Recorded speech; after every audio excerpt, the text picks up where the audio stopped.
સ્વાગત છે। નખત્રાણા તાલુકાના નાના કાદિયા ગામે સંત શ્રી પાલા ભગતની 92મી નિર્વાણ તિથિ ભાવપૂર્વક ઉજવાઈ। નખત્રાણા તાલુકાના નાના કાદિયા ગામે સંત શ્રી પાલા ભગતની 92મી નિર્વાણ તિથિ પ્રસંગે સંત શ્રી પાલા ભગત સેવા સમિતિ દ્વારા વિવિધ કાર્યક્રમો સાથે ઉજવણી કરવામાં આવી હતી અને સંત શ્રી પાલા ભગત પોતાની જીવન લીલા પૂર્ણ કરવાના છે તેના એક સપ્તાહ પૂર્ણ સમસ્ત ભાવિક ભક્તોને જાણ કરી દેવામાં આવી। નિક્ષય શરીર શાત થયા તેવા અગમચેતી અંત્યજ સમાજમાં પ્રાગટ્ય થઈ સંત તરીકે બિરુદ મેળવ્યું હતું। તેમની 92મી નિર્વાણ તિથિ નિમિત્તે ભક્તિભાવપૂર્વક ઉજવણી કરવામાં આવી। સાંજે 4 કલાકે દાંડિયા રાસ કાર્યક્રમ યોજાયો।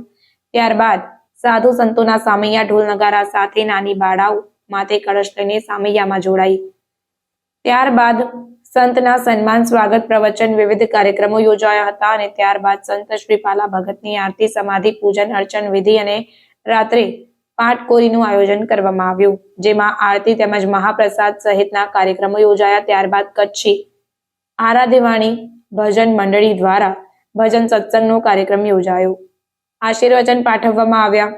સંતો પૂર્ણદાસ બાપુ, પાર્વતીગીરી રામદેવ પીર મંદિર, ખીમીબાઈ માતાજી તેમજ ભગતો મુરજી ભગત, જેઠાભાઈ ભગત, રવાભાઈ ભગત, હરિઓમ ભગત, અર્જણ ભગત, આચાર મહારાજ, દાદુભાઈ ભોપા, દેવજી ભગત, જેવરાજ ભગત, લાલજી મંગા, રામજી પરગડુ તેમજ ગામના આગેવાનો રામજી બુધા બળિયા, નાથાભાઈ બળિયા, જેઠાભાઈ બળિયા તેમજ પ્રમુખ છગનભાઈ પાયણ, મંત્રી શંકરભાઈ પાયણ, ખજાનજી સામતભાઈ પાયણ, આચારભાઈ પાયણ તેમજ આયોજન સંચાલન પાલા ભગત સેવા સમિતિએ જહેમત ઉઠાવી હતી તેવું પ્રમુખ છગુનભાઈ પાયણની યાદીમાં જણાવવામાં આવ્યું।